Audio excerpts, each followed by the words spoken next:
All right, so today we're diving deep into a really fascinating piece of world building called Ascension Fall. Now, this isn't just a simple story. Think of it more like a complex story engine, a complete universe with its own set of rules, its own cosmic conflicts, and a pretty deep history. Let's get right into it. So, at the very heart of this whole universe is this really grand idea. An entire civilization is right on the edge of a massive evolutionary jump. And we're not talking about technology here. We're talking about a leap in consciousness. But as you can imagine, a shift this big has caught the attention of some very old, very powerful cosmic forces. And that's what sets the stage for a conflict over the nature of reality itself. To really wrap our heads around all of this, we're going to break it down into 5 main parts. First, we'll look at the fundamental rules of this universe. Then, we'll meet the key players, the factions at war. After that, we'll explore their methods, both for control and for liberation. And finally, we'll see where humanity fits into this whole epic struggle. Okay, first things first, the cosmic architecture. Before we can even begin to understand the war, we have to understand the battlefield. And in this universe, the battlefield, well, it's consciousness itself. The core concept here is pretty amazing. There's no God in the way we might think of one, no single personal being pulling the strings. Instead, the prime mover of all reality is this intelligent field, almost like a cosmic ocean of pure potential that literally shapes itself based on the thoughts and the resonance of the beings living within it. And that brings us to the 2 fundamental states of being. You see, in this reality, dimensions aren't really places you can travel to. They're more like frequencies you can tune into. The lower dimensions, they're defined by density, control, and a sense of separation. But the higher dimensions are all about flow, unity, and a deep, resonant connection to everything. And this is the absolute key takeaway. Moving between these dimensions, this idea of ascension, it has nothing to do with building a faster spaceship.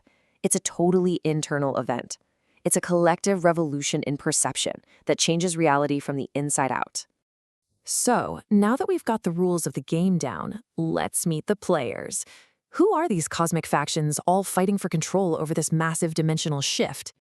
Here are our 4 key groups. You've got the Lyrans, these ancient guardians who are basically trying to fix a huge mistake they made in the past. Then you have their descendants, the Pleiadians, who are kind of caught in the middle. The main antagonists are the Brotherhood of the Serpent, and they are absolute masters of control. And then finally, you've got the Awakened on Earth, and they are the ultimate wildcards. Let's focus for a minute on the so-called villains of the story. You know, their methods for keeping an entire civilization locked into a low-frequency state, they're not what you'd expect. Yeah, see, the Brotherhood doesn't really use starships and laser beams. Their weapons are much, much more insidious. They're systems of thought. They literally weaponize fear. They create rigid hierarchies. They instill this constant artificial sense of time running out, of scarcity and urgency. They don't build prisons for the body. They build prisons for the mind. And this really gets to their fundamental nature. They're parasitic. They can't actually create anything new from scratch. All they can do is take what already exists and twist it, reshape it to serve their own purpose, which is all about control and harvesting energy. So what's the one thing that can actually defeat them? It's not a bigger army or some smarter weapon. No, their ultimate weakness, the thing they are absolutely terrified of, is a population that simply wakes up. A population that realizes the prison was never really real to begin with. Which, of course, brings us to the Lyrans and their very unique approach to all this. They're bound by this cosmic law of non-interference, so they can't just swoop in, guns blazing, and save the day. Their methods have to be subtle, elegant, indirect. So how do they fight back? They use something called codes. Now, these aren't computer programs. Think of them more like resonant frequencies or musical notes. They don't attack the enemy directly. Instead, they awaken the hidden potential that's already inside the people they're trying to help. They're like keys, designed to unlock doors that were always there. And here are a couple of their specific tools. You've got Chronos anchors, which literally slow down time in a localized area, just to give people a moment to breathe and break that cycle of frantic urgency. And then there are light geometry vectors.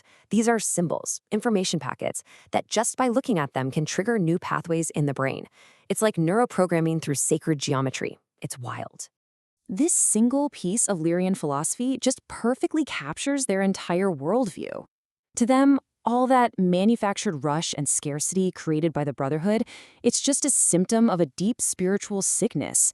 It's a sign of a mind that has completely forgotten its connection to the universal rhythm. So, the big question, where does Earth fit into all of this cosmic drama? How does our story connect to this massive struggle? Well, as it turns out, we are the main event. According to this mythos, certain humans on Earth are what they call starseeds. Their souls carry these fragmented memories of this entire cosmic history, but they're lying dormant. They are, for all intents and purposes, sleeper agents, not for some government, but for the universe itself, just waiting for those Lyran codes to sound the alarm and wake them up. And the whole process of this ascension is laid out in 3 distinct phases. First comes dissonance, where the old systems of control, money, hierarchy, time, they just start to glitch and break down. Then you have the resonance trigger, where individuals, the starseeds, start to wake up as they get activated by the Lyran frequencies. And finally, this all reaches a critical mass, which causes a huge collective shift in perception for everyone.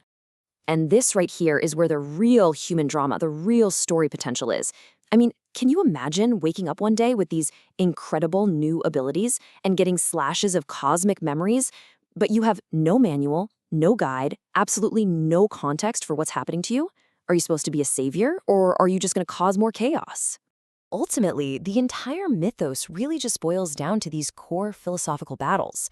Do we choose the illusion of security that the Brotherhood offers, or do we embrace the chaotic, messy freedom of self-realization? Do we try to remember who we really are, or is it just easier to stay comfortably asleep?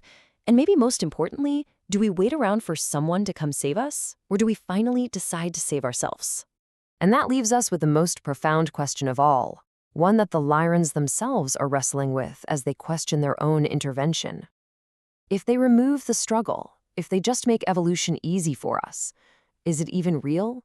Is a victory that isn't earned truly a victory at all? It's definitely something to think about.